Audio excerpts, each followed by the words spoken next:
एक छोटे से कस्बे में एक लड़का रहता था। उसका नाम अर्जुन था।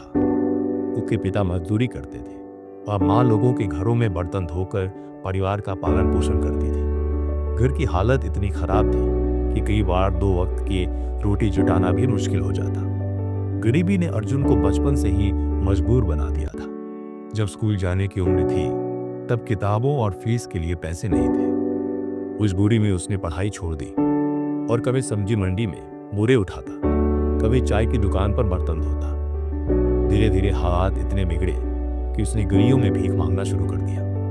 हाथ फैलाना उसे बुरा तो लगता, लेकिन भूख के सामने उसका आत्मसम्मान हार जाता। लोग उसे दुत्कारते, कई बार अपमानित भी करते, लेकिन जीने के लिए वह मजबूर था। एक दिन की बात है, अर्जुन सड़क किनारे बैठा था। तभी वहां से एक सफल व्यवसायी गुजरा। उसके कपड़े साफ सुथरे थे, चाल आत्मविश्वास से भरी हुई थी और चेहरे पर एक अलग ही चमक थी।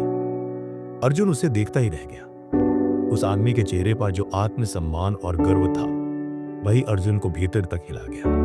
उसके मन में सवाल उठा, हम दोनों एक ही दुनिया में जी रहे हैं, वही धूप, वही हवा, वही आसमान, तो क्यों मैं हमेशा नीचा देखूं? क्यों मैं हमेशा हाथ फैलाऊं? क्या मेरी किस्मत हमेशा भीख मांगने में ही लिखी है?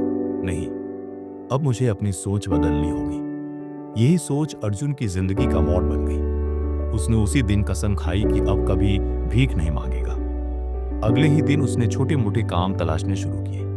किसी दुकान पर सफाई की, कहीं मजदूरी की, लेकिन धीरे धीरे अपने पैरों पर खड़ा होना शुरू कर दिया। धीरे धीरे उसने पढ़ना लिखना भी सीख लिया। जब भी समय मिलता वह पुरानी किताबें उठाकर पढ़ने लगता।